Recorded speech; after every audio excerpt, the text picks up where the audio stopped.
नहीं, देखिए, जैसे मैंने कहा, मेरे लिए, जैसे कल मैं किसी से बात कर रहा था, उन्होंने मुझसे पूछा कि देखो यात्रा के बाद क्या होगा,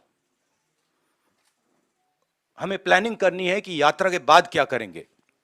काफी लोगों ने कहा है ईस्ट वेस्ट यात्रा, कोई और कुछ और कह रहे हैं, और मैंने उनको जवाब दिया, देखिए ये जो हमारी यात्रा है, ये हमें कुछ बताने की कोशिश कर रही है, ये हमें कुछ बोल रही है, और अगर हम उसको सुने बिना कुछ और काम करना शुरू कर दें कि भैया देखो यात्रा के बाद क्या होगा, तो एक प्रकार से ये जो हिंदुस्तान की आवाज है उसका अपमान है।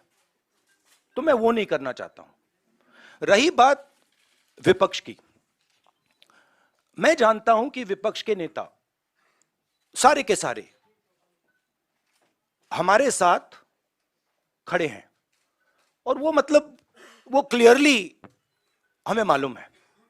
बट आज के हिंदुस्तान में कंपल्शंस भी होते हैं, पॉलिटिकल कंपल्शंस होते हैं, दूसरे कंपल्शंस होते हैं। तो मैं उस पर कमेंट नहीं करना चाहता हूं कि क्यों आ रहे हैं, क्यों नहीं आ रहा है, कौन आ रहा है, कौन नहीं आ रहा। बस मैं ये कहना चाहता हूं कि भारत जोड़ो यात्रा के दरवाजे, जो भी भारत को जोड़ना चाहता है उसके लिए खुले हैं, किसी को हम रोकने वाले नहीं हैं। दूसरी बात, विचारधारा में सिमिलैरिटीज होती हैं। देखिए, नफरत और हिंसा और मोहब्बत में सिमिलैरिटी नहीं होती है, डायमेट्रिकली ऑपोजिट चीजें हैं।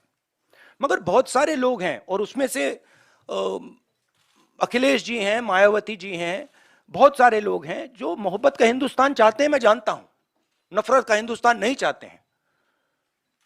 तो रिश्ता तो है उनके साथ, आइडियोलॉजिकल रिश्ता, और भारत जोड़ने का और नफरत को मिटाने का रिश्ता है। आपने मतलब 6-7 क्वेश्चन एक क्वेश्चन में पूछ लिया। देखिए, सबसे पहले मेरा लक्ष्य हिंदुस्तान को एक ऑल्टरनेटिव विजन देने का है, ऑल्टरनेटिव दृष्टिकोण देने का है, एक नया तरीका देने का है। सरकार की कमियां हैं, उसमें मैं आपको बता सकता हूं, बेरोजगारी, इकोनॉमिक मिसमैनेजमेंट, नोटबंदी, गलत जीएसटी, चाइना, ये कमियां हैं, गलतियां की हैं। मगर मेरी अप्रोच यात्रा के साथ यह है कि हम हिंदुस्तान को एक सोचने का, जीने का नया तरीका देने की कोशिश कर रहे हैं। तो अगर आप डिटेल्स चाहते हैं तो आप मुझसे पूछिए, चाइना के बारे में पूछिए, शायद आप वो ना पूछें, पता नहीं, बाकी चीजों के बारे में पूछ सकते हैं, बट ब्रॉडली ये है।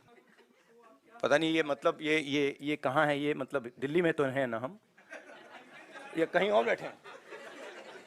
ये भैया एआईसीसी ऑफिस है ना, है एआई अभी है ना? अच्छा, हाँ, तो मुझे पता नहीं, मतलब मुझे तो लग रहा है भैया, पता नहीं मेरी दूसरी रियलिटी हो, आपकी दूसरी रियलिटी हो, मगर मुझे तो ये न्यू दिल्ली दिख रहा है।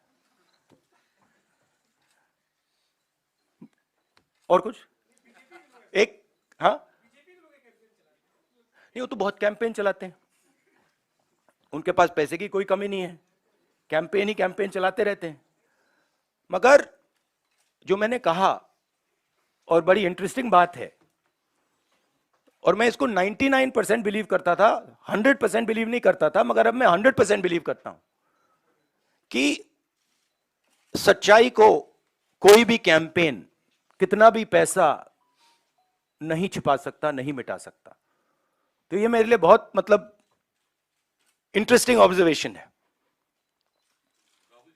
टीवी 18 से रवि सिसोदिया। और जैसे मैंने कहा, अभी कितने लगाए होंगे, 5-6 हजार करोड़ लगा दिए होंगे, थोड़े और लगाइए,